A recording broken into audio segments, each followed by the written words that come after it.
Shaq is hating on Donovan Mitchell and Rudy Gobert yet again. Oh, an old player ripping current players on TV? No. Actually, yes, this is just what Shaq does now. So let's react to what Shaq said, and it is savage. And then we'll see what Gobert said back to him and find out who's right. So what's going on in Utah? And do you think that when there are these type of rumors that people don't get along, do you think that they can actually then affect play on the court? What's going on is what I told y'all 3 years ago. Donovan ain't that good, and the Utah Jazz ain't that good. Let's just say it. My problem with that is he's just saying Donovan sucks, basically, which doesn't help anyone. It's not like he's saying, well, okay, in my opinion, I think Donovan needs to improve his defense, work on his passing. No, he's just like, yeah, Donovan sucks. It's like, okay, well, thanks, Shaq. It's exactly like when he said that to Donovan's face last year. You are one of my favorite players, but you don't have what it takes to get to the next level. I said it on purpose. I wanted you to hear it. What do you have to say about that? All right.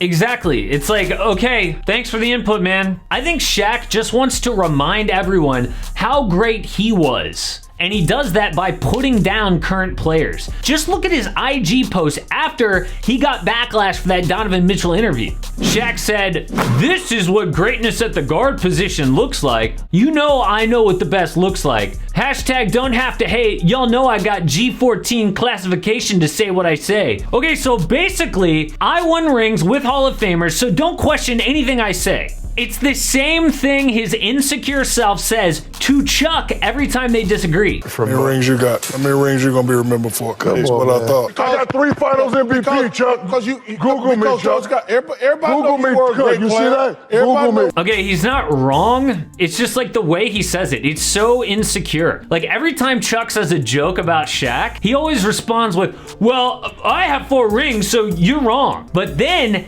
Kenny Smith confronted Shaq on TV, and the way Shaq defends himself is ridiculous. Donovan Mitchell is a good player. Say it again. Donovan Mitchell is a really good player. Thank you. Thank you. Okay. Okay.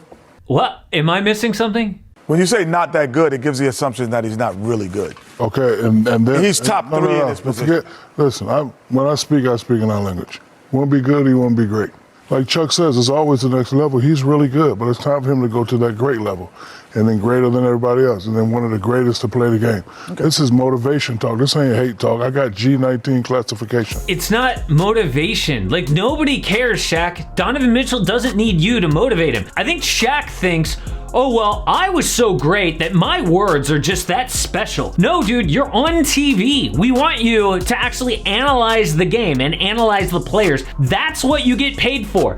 But Shaq thinks he's just above all that. He can just sit there on his literal throne, by the way, and say, okay, he sucks, he's okay. Get over yourself. Then he went in on Rudy Gobert, and it got real spicy. Fine defensive player, but he offers nothing on the offensive end of the basketball. Right. Like, he has no post moves. You know, like, you can only get so many drop-offs and lob dunks. When the playoffs done, it comes to slow down. You know, you have to throw the ball into someone. I think Rudy Gobert can hold you to like 12 points. 12 points, yeah, in the first 3 minutes. Okay, that was actually kind of funny. He's a shot blocker. You can't shoot a shot. You got to back his little skinny ass up under the rim, and then show him the bow so he gets scared. Wole, and then just go up, ba-ba, and dunk it right in his face. What was that? Yeah. Wole, creme brulee, French fries, French salad dressing. Yes. See, he started to analyze the actual game, which is good, but then he ends it with just like making fun of Rudy because he's French. Like, that's so unprofessional. Shaq is not good at his actual job. He's good at being a bully, but that podcast host guy, he is good at his job. Like, he knew exactly how to set Shaq off. He's like, oh, hey, Shaq, I bet Rudy Gobert would defend you pretty good. And Shaq's like, who, me? What? No, I got 4 rings. I was great. And then Rudy fired back on Twitter saying I would lock his ass up. And obviously, that is just false. But this all started because another old player wants to remind us how great he was. Side note, I just have to put this in here. I think the worst example of this is Charles Oakley saying this about Giannis.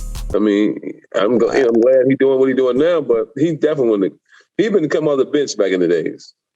Yo, come on. That's kind of heavy. Come on. The first time. What are we doing? Look, I get that Shaq gets paid to go on TV and talk about the game, but that is not what he's doing. He is just ripping current players to boost his own ego. He wants us to think, oh, I'm doing it to motivate young players. That's not true.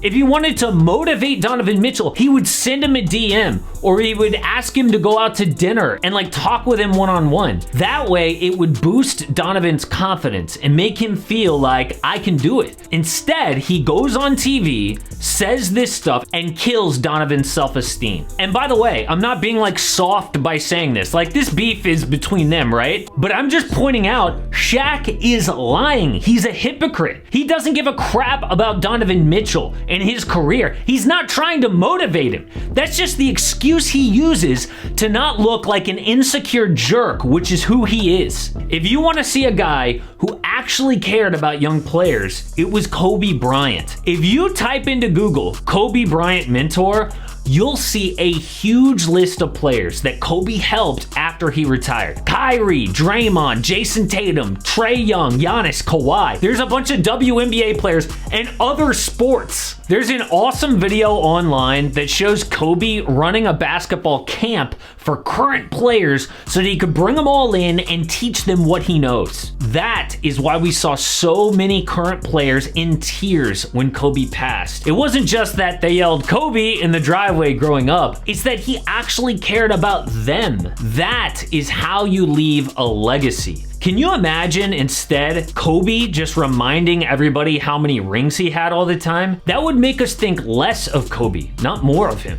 And look, I'm not a psychologist or anything, but I think it's pretty clear Shaq is insecure for some reason, which is really sad because it shows like you can be a celebrity, you can be an NBA star, be in movies and TV, and have hundreds of millions of dollars, but still not feel great about yourself. It probably helped him and like drove him as a young guy and as a player to be great, but now he needs to let all of that go because all it does is hurt his legacy. It doesn't help it. Now, one guy I love on that TNT show is Charles Barkley. I don't think he's super insecure like Shaq is, but one time Chuck got a lot of crap for saying that NBA analytics are basically BS. And actually, I dug into it, and I think he's actually right. So I made a whole video about it. Check it out.